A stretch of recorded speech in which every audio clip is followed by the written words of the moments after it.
नमस्ते मित्रांनो, आज मी पाकिस्तानचे एका ड्रायव्हरशी चर्चा केली आणि पाकिस्तानच्या ड्रायव्हरशी चर्चा करताना मी जे नेहमी तुम्हाला म्हणतो की आपल्याला ओव्हेरियन लॉटरी लागली आहे. म्हणजे काय, तर आपण राईट देशामध्ये आणि राईट टाईमला जन्मलेलो आहोत. ही आपल्याला मिळालेली ओव्हेरियन लॉटरी आहे. हे पाकिस्तानच्या ड्रायव्हरशी बोलताना लक्षात आलं.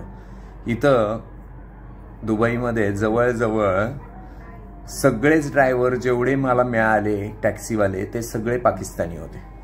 आणि मी त्यांना विचारलं की तुम्ही सगळे पाकिस्तानी ड्रायव्हरच कसं काय, इंडियन ड्रायव्हर्स आहेत का? तर तो म्हणला पाकिस्तानी आणि मोस्ट ऑफ जे ड्रायव्हर्स आहेत ते बांगलादेशी आहेत.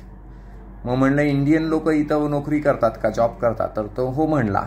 फक्त तो म्हणला की आम्हाला लोकांना आमची 8वी 10वी पण झालेली नाही आहे, त्यामुळे आम्हाला ड्रायव्हर शिवाय दुसरं कुठलंच प्रोफेशन इथं करता येत नाही किंवा कोणतीच नोकरी करता येत नाही. इंडियन लोकांना मात्र इथं थोडीशी वरच्या लेवलची नोकरी मिळतीये. म्हणजे एखाद्या मॉलमध्ये मिळतीये किंवा एखाद्या ठिकाणी मिळतीये की जिथं त्यांचं एज्युकेशन आहे त्याचा वापर करून त्यांना एखाद्या ऑफिसमध्ये मिळतीये. ही एक गोष्ट मला जाणवली. दुसरी गोष्ट, त्याला मी चर्चा केली की त्याचा इन्शुरन्स आहे का? तर त्याचा इन्शुरन्स नाही आहे. त्याला हेल्थ इन्शुरन्स माहिती आहे का? तो म्हणला नाही आहे.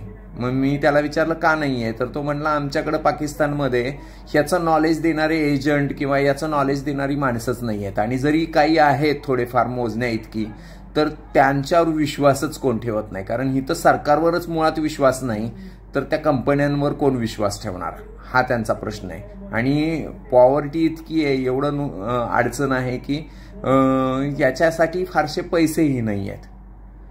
त्यांचा ट्रस्ट पण नाही आहे तेवढा. कारण काय, तर गव्हर्नमेंटवर ट्रस्ट नाही आहे, त्यामुळे प्रायव्हेटवर ट्रस्ट ठेवणं अजून मुश्किल आहे.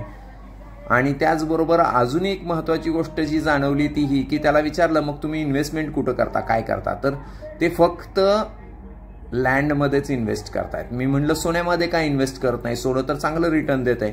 तर तो म्हणला आमच्या इथं इतकी इन्सिक्युरिटी आहे की जर माझ्याकडे सोनं आहे आणि मी कुठेही लपून ठेवलं तर ते सोनं चोरीला जाणार. कारण माझ्याकडे काम करणारा कामगार किंवा शेजारी राहणारी लोकच ते लगेच सांगणार की याच्याकडे एवढं सोनं आहे आणि आदल्या रात्रीतनं एका रात्रीतनं ते चोरलं जाईल.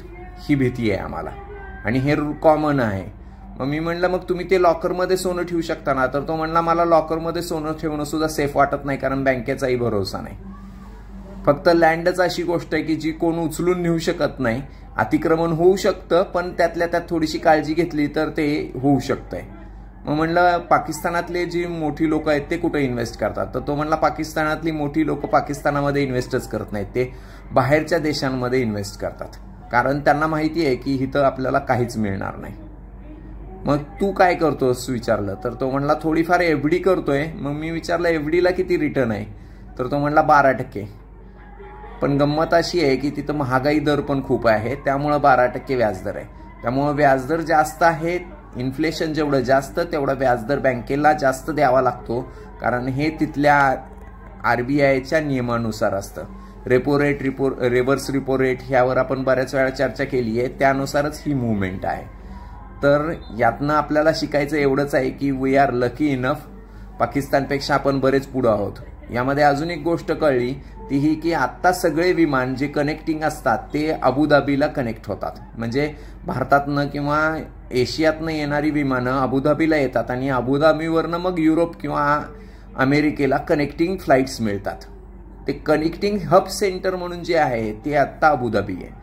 पण हेच कनेक्टिंग हब सेंटर 1977च्या अगोदर पाकिस्तान होतं. विचार करण्यासारखी गोष्ट आहे की एक काळ होता 1977च्या अगोदर पाकिस्तान हे भारतापेक्षाही मोठं इकॉनॉमिकल हब होतं आणि त्यामुळे ही मुवमेंट होती. त्यांनी हेही सांगितलं की जे एमिराइट्स एअरलाइन्स आहे त्याच्यामध्ये कराची इन्व्हेस्टमेंट पण 50% होती, पण आता ती राहिलेली नाही. म्हणजे देश कसा बदलतो आणि कशा पद्धतीने मुवमेंट होतात, इकॉनॉमी कशी बदलू शकते देशाची, ह्याचं एक एक्झाम्पल आहे पाकिस्तान. आणि आपण ह्यातनं शिकण्याचा बोध हा आहे की आपल्याला ओव्हरियन लॉटरी लागली आहे, तर याचा आपण 100% फायदा करून घ्यायला पाहिजे. आणि म्हणूनच invest in Indian future, invest in India. आणि ह्या ओव्हेरियन लॉटरीचा फायदा नक्कीच घ्या असं मला वाटतं. थँक्यू.